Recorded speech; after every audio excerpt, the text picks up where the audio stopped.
Assalamu alaikum wa rahmatullah.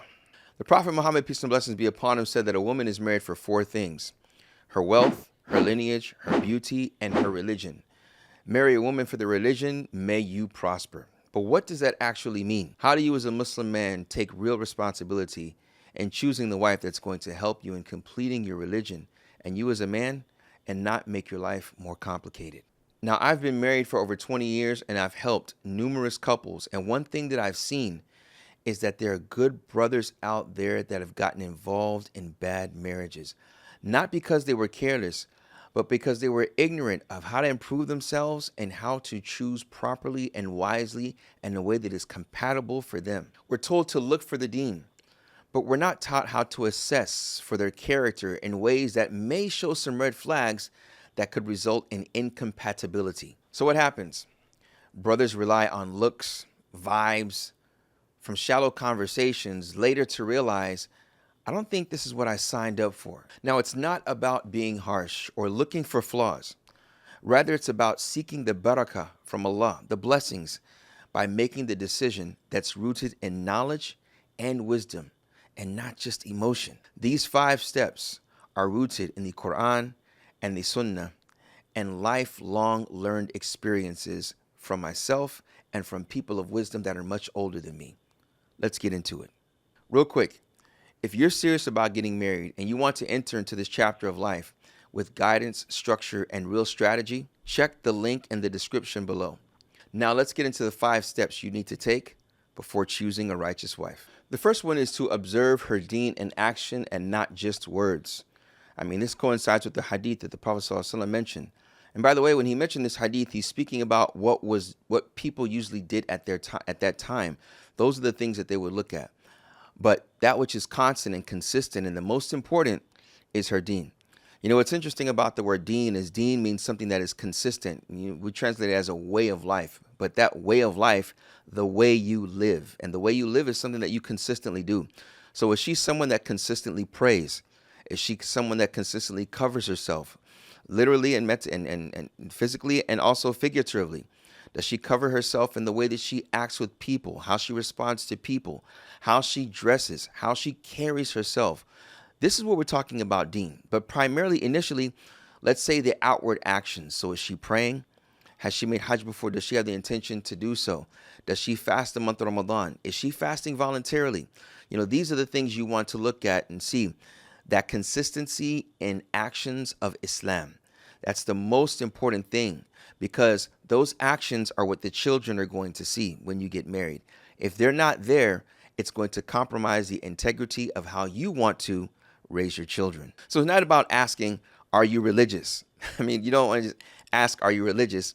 It's really about what you've seen from her online. If you see something online, she may have a Facebook page, she may have an Instagram. This is where you can use this in khair. You can use it in good by seeing what are the things that she does. Does she travel a lot? When she travels, is she like wearing hijab here? Then when she goes here, she's not. And you're someone that wants a sister in hijab. It's very important for you. From the outward appearance, there has to be something. How is she wearing her hijab? Is she wearing it in a way that coincides with the sharia, that coincides with the deen? Meaning that it covers her head, covers her ears, covers her neck.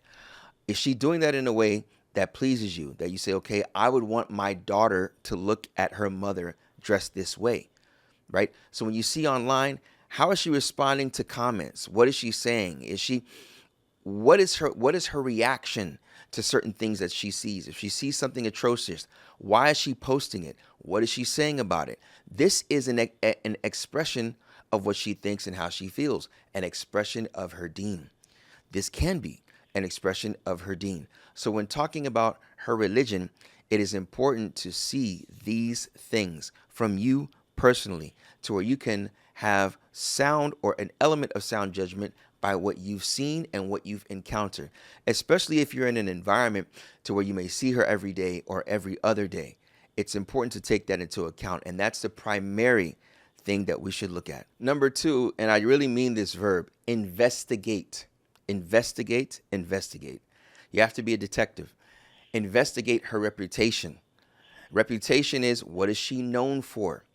So if she's in an MSA, What is she known for? How do you find out? You ask brothers in the MSA, the Muslim Student Association. You ask brothers that may work with her at a job, a particular plant. You ask brothers at the masjid. You ask sisters. Because see, you want to get the perspective from both sexes. What do males see and what do women see, right? So if males say, well, I don't know this sister. Or, I know her brother. How's the character of her brother? What would her brother say about her? You want to ask about that reputation, because a reputation is an expression of what she's known for in a community. And if you're known for something, it's that which you are consistent in. So we're talking about the first, it's her deen from what you've seen, and what you've seen, how she carries herself, how she dresses, how she acts. But what about other people in places that you're not present? So her community masjid, her place of employment, these things you're not around. So you need to investigate and ask. And when you ask people, you say, "Assalamu alaikum, brother. Yes, what do you know about sister so-and-so? Because I'm kind of inquiring on stepping to her for marriage, thinking about going to her father." Which leads me to the next point. Her family reputation, right? Even though the Prophet sallallahu alaihi wasallam, he said, although the Prophet sallallahu alaihi wasallam said one of the four things was her lineage, right? This is what people used to look at. They used to look at that because it can serve as an expression of where she comes from, what her views on certain things, and even to a certain degree, her character. So, for example, one thing you need to take into consideration, brothers, man, is if like you are the only child, and this sister is the oldest sister for 5 boys, right? And you admit, I'm a mama's boy. There may be some conflict, because she may do things in a much more aggressive way, because she had to be aggressive with her younger brothers. Not saying this is all sisters, but it may be normal for her to be aggressive to an individual that may not understand what she's trying to say. You may view it as aggressive and she may not, right? So understanding the family dynamic is what is important. What household does she come from? Her father, what is his character? Was he someone that was traveling a lot and not around? That may mean that she may need somewhat of a father figure. Is she the youngest? Is she the middle child? Understanding those dynamics, those fitri dynamics, that you looking at yourself, okay, am I the oldest and I'm somewhat of the leader of my siblings? Therefore, I'll know how to appropriately deal with certain situations and lead. That aspect may be easier for me. But if she's the youngest, she may have certain expectations that I may not be used to providing and fulfilling. So the reputation of her, the reputation of her family is something that you need to investigate. And I really mean this. You need to investigate it, because the investigation is not backbiting. It is not trying to find out secrets. Rather, it is looking for the potential mother of your children. When she was a child, the children that are around her, how they grew up is most likely what she's going to know to be good, and even to a certain degree, to be masculine. There was a situation to where, sometimes a situation where a sister, she wanted, a brother to act in a certain way in public because she felt that there was a violation of hers. And the brother was like, no, natarayat, let's be easy on this and find out really what's going on. Eventually, she started to resent him, because she realized that he's not the man that I thought he was. He's not like my brother. He's not like my father. Does that mean he's not masculine? No. But does that mean that, that she's too overzealous and aggressive? No. It may be a cultural nuance that is there. So it's important for you, as the man that's investigating, is to see the dynamics of the family and to understand the dynamics of the sister from that which may emanate from her family values. Also, within these family values, it's incumbent, and I use this word importantly, it's incumbent for you to see, how does she treat her father? How does she treat her mother, right? When she goes out to a restaurant, sometimes for Eid, you may run into her family, your family says, how does she treat her father? When her father requests something from her, when you ask the elders in the community, or you ask your son to ask his mother, you ask your friend to ask his mother about this sister, right? How does she deal with the older males in her family, her father, her uncles? How does she deal with the younger males in her family, her younger brothers? How does she deal with them? What is her what's the way that she interacts with them, right? You'll find sometimes that sisters say, I have a bad relationship with my father. Well, that means she has a bad relationship with a man that's older than her that takes care of her. Now, if you find out more from the elders in the community that may say, for example, yeah, her father travels a lot, and we've seen outbursts of her with her father, or her father travels a lot, and I've taught her in Islamic school over the years, and she's very, very you see her very, very sad when we have parent-teacher meetings and he doesn't come through, right? These dynamics are important, which leads me to, if you have the opportunity to go to certain Islamic schools that know this sister when she was younger. So, for instance, her middle school teacher, right? When she's in sixth, seventh grade, eighth grade, her high school teacher, asking them in their respective communities. Investigate. We'll find out what match did they go to. And, they'd be surprised, which is a sunnah that is not practiced, going to certain masajid where her previous Islamic school teachers were and asking about them and introducing yourself and saying, I'm so-and-so. I'm interested in asking for a hand for marriage. She doesn't know I'm asking.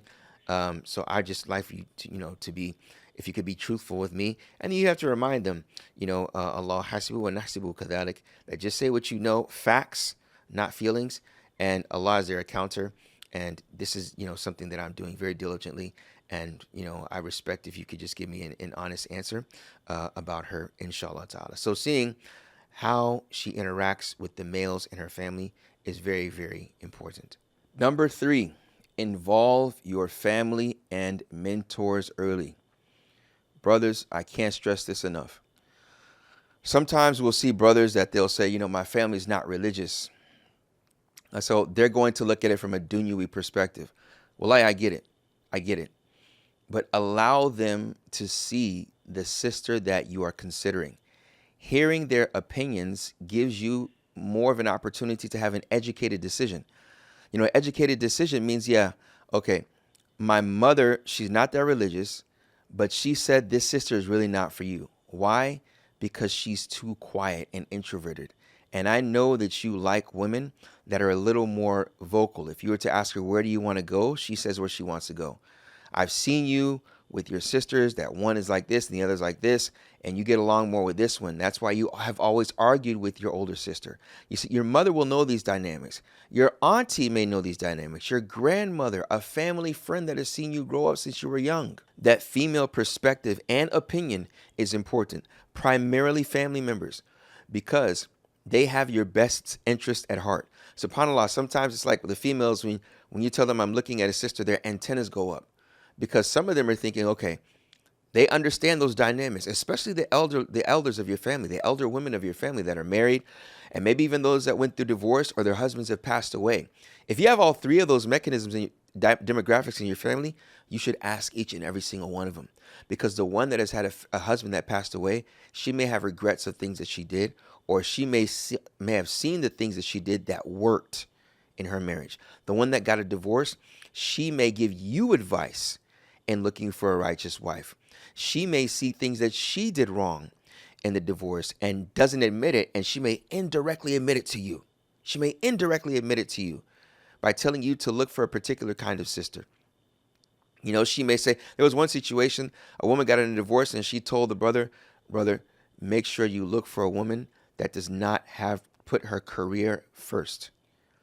Make sure you look for a woman that prioritizes her children and her family and her husband before anything else. Because I did that, and that's what ultimately led me to divorce. Yes, she was successful, but it ultimately led her to divorce. And she admitted that when she was telling him. She never admitted it. She admitted it when she was telling him what to look for in a wife, because she's alone now. And she has no desire to get married again because she doesn't want to go through the process of possibly finding a man that would only want her for her money. This is real life. So if you have this distant auntie in your family, even if you haven't spoken to her for years, that's even better sometimes, because she's going to give you raw, uncut advice, right? And then if you have the one that's happily married, she's going to give you that which has worked for her. And certain things, she may tell you certain things that may not be working for her, but she's not telling you it's her. It may be just some things advice that she may give to you. So speaking to your elders, the females in your community, the females in your family, that will give you some healthy representation, number one. and it'll allow you to make more of an educated decision. The imams in your community, this is important as well. The imams will always have some network and some knowledge. Network and knowledge. If it's a network, they'll ask people that know the family, and it may give your mother, your father the information. He may give you information, but may tell your father something else. May tell your father additional information that you may not be ready to hear, right? Or that if you hear it, it may not be that which is conducive to your decision. Okay? So it's important for you to ask the people in your community, the people in her community. Do not go solo, because when you do this solo, Shaitan can indirectly come to you and make you think that you can put the cape on to save her. Not to say that the sister's a bad sister, but if she comes from a dysfunctional family and she wants to escape that dysfunctional family by marrying you, that emotional connection is already there because you feel a level of sympathy, shafaqa for her. You feel sorry for her and pity. And you know that you can help her. You have the qualities to help her. You have the finances to help her. And there's a connection. But you didn't know that there was some challenges for her mentally. There were some challenges for her when it came to safety.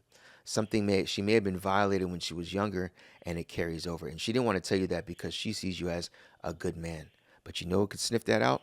The females in your family. I guarantee you they can sniff that out, and they can see that. They can have some antennas that will come up. And when they tell you the antennas, listen, brothers, listen. Do not go through this solo. Number 4, create meaningful halal conversations. It's the conversations that obviously when y'all are sitting together, you're asking questions to get to know her more, right? You're asking questions to find out more about her as a person, as a woman, as a Muslima, all three of those together. So, these may require different questions. Some of them are going to be religious questions. Some of them are going to be psychological questions. Some of them are going to be, even questions of nutrition and health. If you're someone that takes that into high importance, I think, which we all should, I think it's important to ask certain questions. You don't start and stop at generic questions like, what are your hobbies? Although that's a good question, but it should be an entryway to another question, an entryway to her values, an entryway to what she holds into importance, to her views on money. So, for example, you say, if I was to get a job, when we got married, and then, I'm in software, and I find a job overseas, and I say, look, we're going to move overseas for about 5 years. What's your take on that? Right? You have to ask the question, and a side point is you ask the question, you approach this whole conversation with a very serious attitude, not rude, or not someone that is you're not social, someone that is rude, or you have a straight face and you seem like you have no personality. It's just when you ask the question, she needs to know that you're very, very serious about this and you take it into high importance. So you can smile and say, so if this was to happen, what do you think? Right? But then you want her to know that you're very serious about it. Right? So hearing her response, looking at her facial expressions, you want to see how she responds. So she's like, I don't know if I'd want to leave where my family is. That could be a red flag for you, because if she's not ready to do that, and the nature of your job entails that, or you're someone that really wants to travel the world and she's a homebody, that may be a red flag, particularly in this chapter. May and may not be, because I'll never forget what one mentor told me. Your deen is her deen. When she sees how you are as a man, ambitious and so on and so forth, okay, she's willing to leave her family, and that may be her rites of passage, right? Something that's going to be, an encounter for her. But also questions of value. If I was to lose my job, how would you? What would you say to me? How would you encourage me? What would you think about that? What is your opinion on raising the kids? Like, do you want a certain amount of kids, or do you care about having a village, right? So that's a word, village, being joking, shows you have a sense of humor, whatever the case may be. What does she want in regards to family, right? If a child is consistently bad, do you believe in, grounding them? What's your take on punishment of the child? What's your take on rewarding children? Do you treat girls different than boys? Okay, how do you treat them different than boys? So if she asks what's her hobby, she says, I really I like to ride my mountain bike on Saturday mornings. Okay, so you're into mountain bikes. How long have you been into that? Okay, who got you into that? Oh, my dad. I ride with my dad. That's a plus. She spends time with her father. It's a plus for her father as well, right? These kinds of things. Or if she says, I ride with my stepdad. Stepdad creates a whole story. Oh, your stepdad, really? I always thought he was your father in the community. Mashallah, tabarakallah, it's your stepfather. Okay, okay. And then depending on the conversation, you may say, wow, what is your real father okay? Is everything good? That may open another door. And see her response when you ask her that personal question. And it's allowed to ask this question. Well, my father, he's not in my life now. You may see her facial expression change. Or she may say he passed away. These are very important questions to ask. This is what creates the meaningful conversation. You're getting to know her values. You're getting to know her behaviors. You're getting to know things that she dislikes, her goals, her regards to gender, responsibilities. Like, okay, what do you feel that the wife's responsibilities are? Or what do you feel that the husband's responsibilities are towards the wife, right? How do you feel men and women complement each other in a marriage? Okay. When you're sick, if I was sick and I came home sick, what would be the things that you would want to, how would you help me in this regard? Right. You hear what she says. If she doesn't have an answer and there are males in her family, that are older than her and younger than her, that may be concerning, right? You'd want to create scenarios and ask how she would handle those scenarios. So meaningful conversation is very, very important. You can start with generic questions, but let those generic questions be an entryway to more specific questions. Look at the facial expressions, look at the responses, look at the voice intonation. I'm not saying be a private investigator, but be an investigator. And number 5, welcome her questions. This is important. And this shows confidence. So if you're asking her a question and she answers the question, you say, do you have any questions for me? Make sure you ask that question. Do you have any questions for me in this particular aspect of life? And she's like, no. Depending on how she says no. She's like, no, not really. I mean, she probably hasn't even thought about it. That's not a flaw. It's just important for you to see her response, her personality, and her response. This can be an example of her character or a hint of her character, right? Which was speaking about the fourth, when we talked about the fourth aspect of it. So when you ask her if she has any questions, she may ask you a very probing question. She's going to be looking at your response now. So everything that I said, she'll be looking at it from a female's perspective, which is important, but not that important. Why is it not that important? Because when you are who you are, that's what she needs to see, right? Don't stress too much over, am I the man that she wants, right?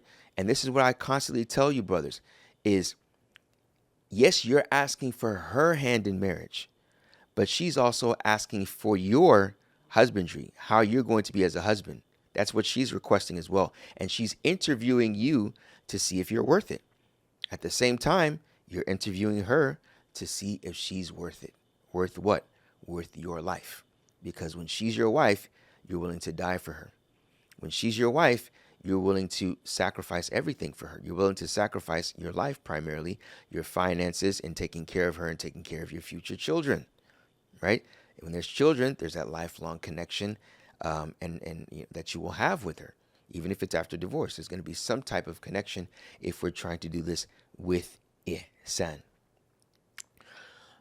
When she asks you these questions, as I mentioned, it's important for you to be yourself. So if she asks you, would you have a problem in marrying a woman that doesn't wear the veil?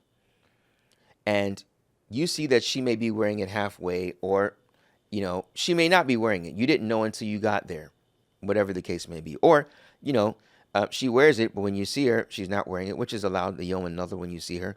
Difference of opinion amongst the scholars, right? And she asks you that question. and you know she has family members that don't, and she's close to one of her sisters, and her sister just doesn't wear it. She's 22, has never worn it, right? Are you going to be afraid to say, no, I wouldn't marry her? And in your mind, that's your opinion. That is your value. You wouldn't. Don't be afraid to mention your values and your boundaries. Don't be afraid, because Allah subhanahu wa ta'ala is the one that's going to provide you with her or with other than her. And it's important, brothers, that the father-in-law knows, that her father knows that, her family knows that she knows that. This is very important. There's a rule when it comes to negotiation. When you walk in the room, always be ready to walk away. When they know that you're ready to walk away, and the reason you're walking away is because of your values and your principles, they can do nothing but respect that. If you're going to call off, the marriage process, or sitting with her and having these questions, and you call it off and you say, there's no nasib, right? I don't think this would work out. I wouldn't want to violate her and oppress her. This is the best way to say it, brothers. If it doesn't work out, I wouldn't want to be someone that oppresses her, because I see there's a lack of compatibility. There's a lack of compatibility. And if they go on and say, why? You say the lifestyle. I don't think the lifestyle would work out. If she says, I'm someone that really wants to work. I want to work a full-time job, and I believe that we get a babysitter for the first couple of years, and then after they reach the age of 5, 6, 7, I'll take part-time. But I'm not leaving my career. Yes, I take family first, but I'm not leaving my career. And you don't hold that opinion. You feel that we should have a nanny until they become teenagers, or no, I want you to be the one that teaches the children when they're young. This is what I prefer, right? Don't be afraid to mention your standards. Don't be afraid, because what you are indirectly showing is that you have values and standards and you're principled. Being principled is respected, even if they don't agree with your principles. Now, when she sees the way that you may respond, it may be a reason for her to want to marry you. The father sees that. He may say, okay, this is an upright guy. The sister may not understand. She may just be looking at the way that you said an answer that she doesn't agree with, right? But the father says, no, this guy, mashallah, he's a guy. He has his standards. He's upright. I know his family. His father's a good man, mashallah, tabarakallah. And I've seen him since he was young, etc. Whatever the case may be, just know that when you speak to her, be yourself. And the best way of being yourself is being ready to walk away from any situation and having your standards. Whatever it is, any fiqh issue, you have your standards, you have your opinion. If you don't know, say, well, I don't know. I've never thought about that. But that's something very interesting. I mean, me hearing it off the bat right now, I wouldn't prefer it, but I need to study more of that issue, right? I need to study more of that issue, right? Understanding who you are as a man. And that's why it's important, at Masterman, that we talk about you looking at yourself first, holding yourself accountable first, going through things in life to where you understand your deen, you understand the values, learning about Islam from the aspect of marriage. When you understand that and you come forward to a sister, she sees that you have studied, that you were very intentional about this, and you are responsible. Also, when you're dealing with her and you have these boundaries, right, you may notice that some of them may take, the conversation offline. Like you visit her at her home, her family's there, and she may start to text you and ask, how are you doing? So on and so forth. And y'all are not married yet. You're not married yet. You haven't given an answer yet. This is where, it's important to be very wary. What kind of sister do you want? You want a chaste sister, but she may be doing things that lead to not being chaste, right? She may say, I have a bad relationship with my father and I just want to get married. Yeah, I'm tired. I want to get out of the house, right? And she starts to tell you her secrets, right? This is her texting you after you meeting her the first time. This is where you need to understand your boundaries and be very clear and shut that down. Shut it down. Because what happens is if you don't choose that sister and you know in your heart of hearts from that first text, the third day after you saw her, you saw her with her family on Monday and then Thursday she's texting you and, without her father's permission or without her father's presence or whatever the case may be, and you don't really shut that down, she'll continue to do so. And she'll start to expose secrets of her family that you already know you don't want to be a part of that family and marry her, but now you know because you didn't shut it down. That's responsible. That's living your boundaries.